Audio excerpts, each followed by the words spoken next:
بسم الله الرحمن الرحيم. طه ما أنزلنا عليك القرآن لتشقى إلا تذكرة لمن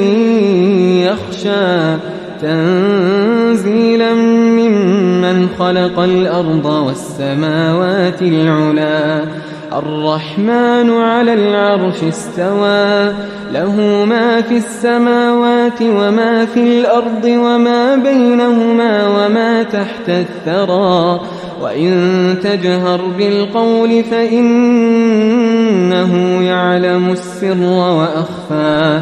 الله لا إله إلا هو له الأسماء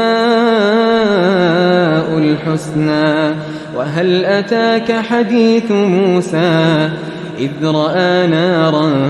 فقال لأهلهم كثوا إني آنست نارا لعلي آتيكم منها بقبس أو أجد على النار هدى فلما أتاها نودي يا موسى إني أنا ربك فاخلع نعليك إنك بالواد المقدس طوى وأنا اخترتك فاستمع لما يوحى إنني أنا الله لا إله إلا أنا فاعبدني وأقم الصلاة لذكري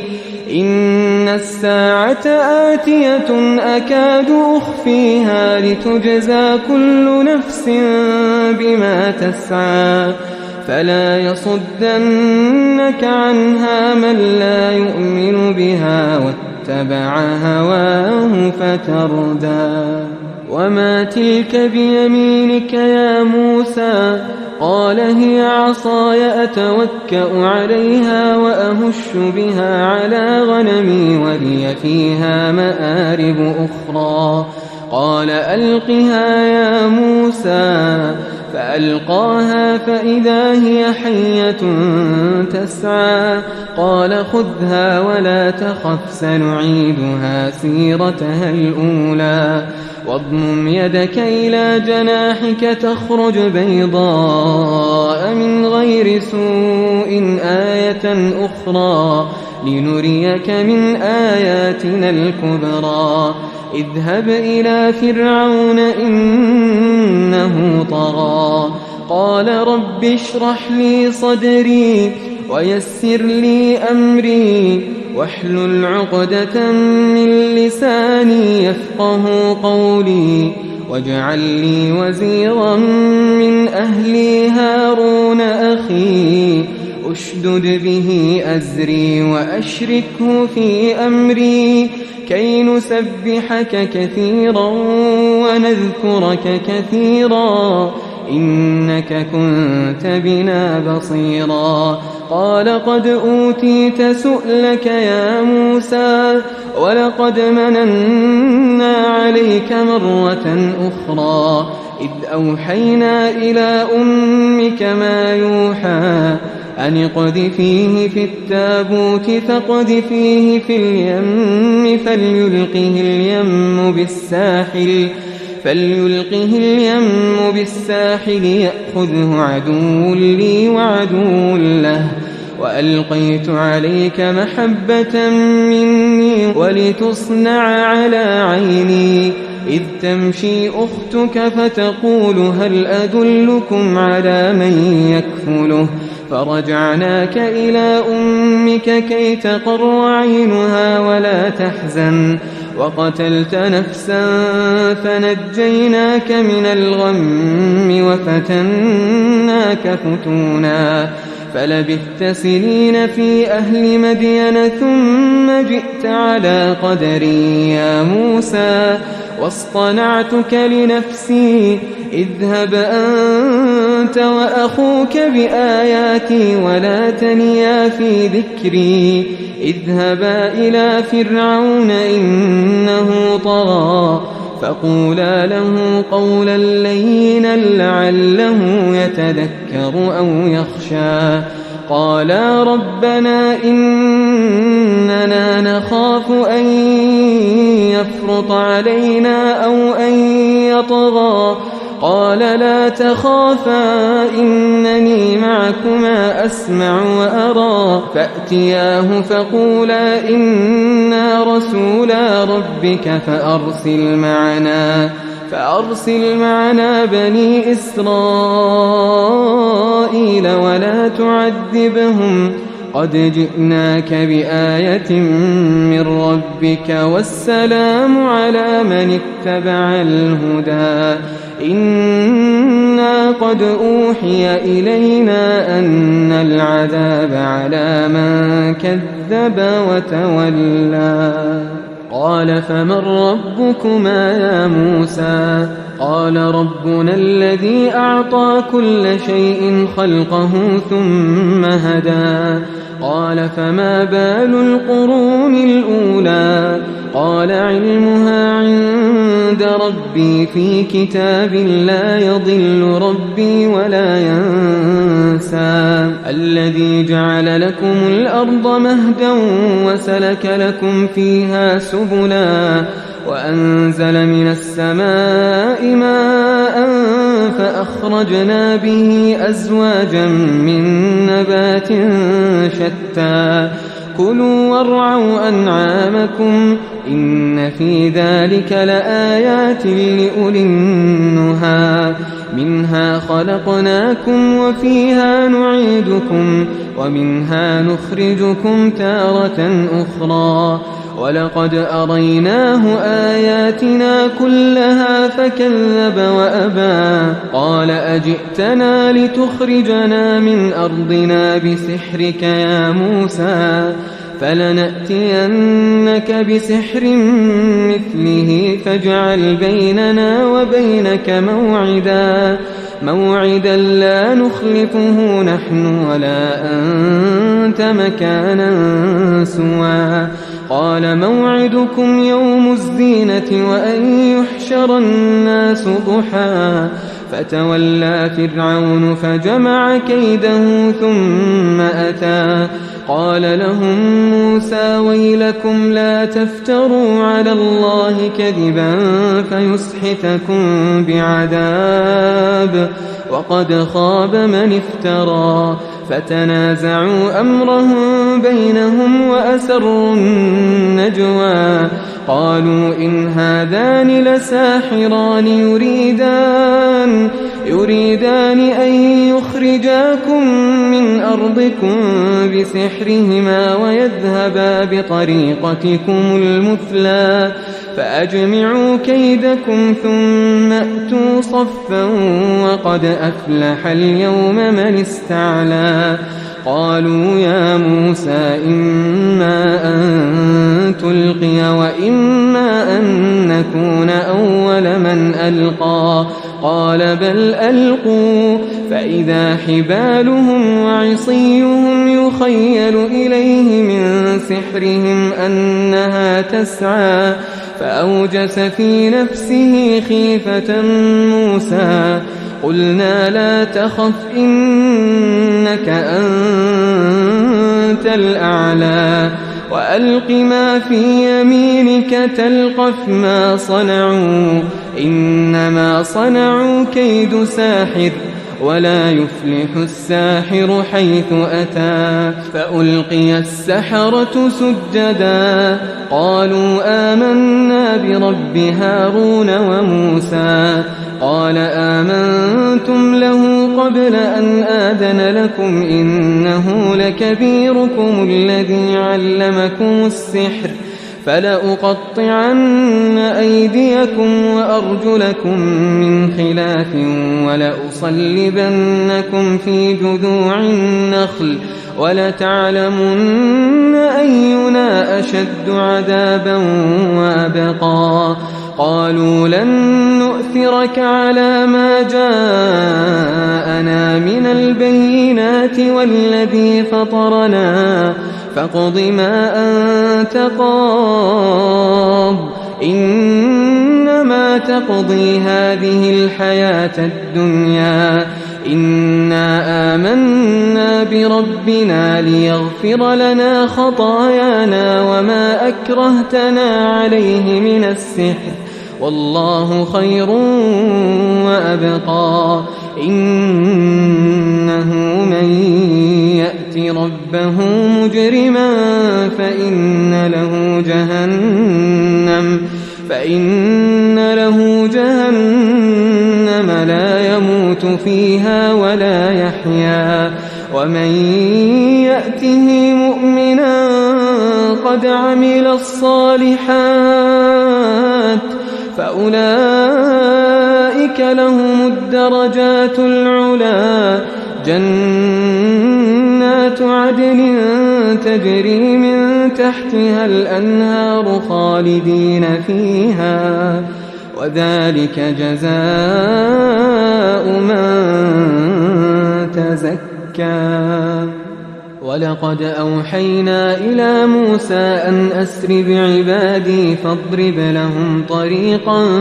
في البحر يبسا لا تخاف دركا ولا تخشى فأتبعهم فرعون بجنوده فغشيهم من اليم ما غشيهم وأضل فرعون قومه وما هدى يا بني إسرائيل قد أنجيناكم من عدوكم وواعدناكم جانب الطور الأيمن ونزلنا عليكم المن والسلوى كلوا من طيبات ما رزقناكم ولا تطغوا فيه فيحل عليكم غضبي ومن يحلل عليه غضبي فقد هوى وإني لغفار لمن تاب وآمن وعمل صالحا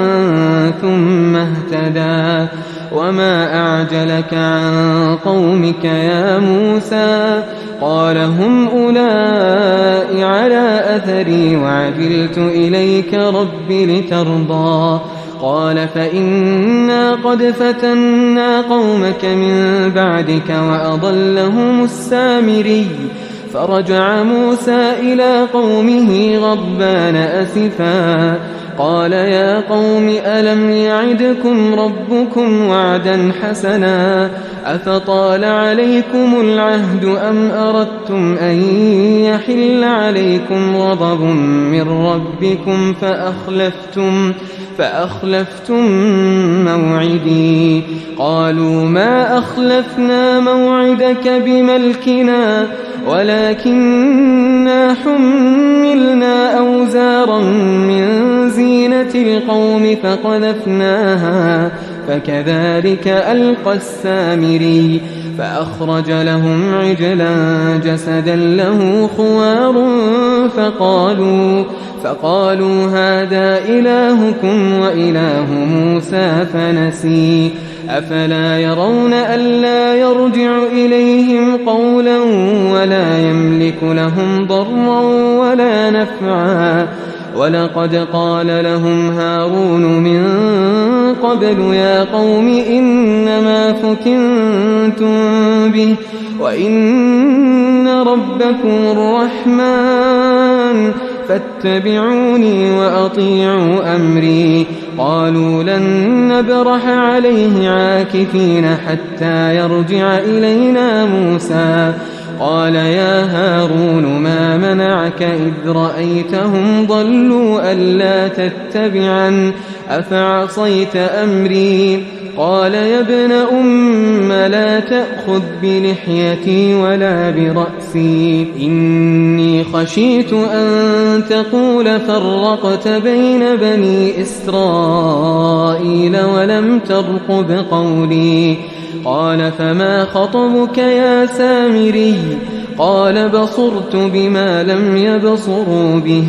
فقبضت قبضة من أثر الرسول فنبذتها وكذلك سولت لي نفسي قال فاذهب فإن لك في الحياة أن تقول لا مساس وإن لك موعدا لن تخلفه وانظر إلى إلهك الذي ظلت عليه عاكفا لنحرقنه ثم لننسفنه في اليم نسفا إنما إلهكم الله الذي لا إله إلا هو وسع كل شيء علما كذلك نقص عليك من أنباء ما قد سبق وقد آتيناك من لدنا ذكرا من أعرض عنه فإنه يحمل يوم القيامة وزرا خالدين فيه وساء لهم يوم القيامة حملا يوم ينفخ في الصور ونحشر المجرمين يومئذ زرقا يتخافتون بينهم إن لبثتم إلا عشرا نحن أعلم بما يقولون إذ يقول أمثلهم طريقة إن لبثتم إلا يوما ويسألونك عن الجبال فقل ينسفها ربي نسفا فيذرها قاعا صفصفا لا ترى فيها عوجا ولا أمتا يومئذ يتبعون الداعي لا عوج له وخشعت الأصوات للرحمن فلا تسمع إلا همسا يومئذ لا تنفع الشفاعة إلا من أذن له الرحمن ورضي له قولا يعلم ما بين أيديهم وما خلفهم ولا يحيطون به علما وعنت الوجوه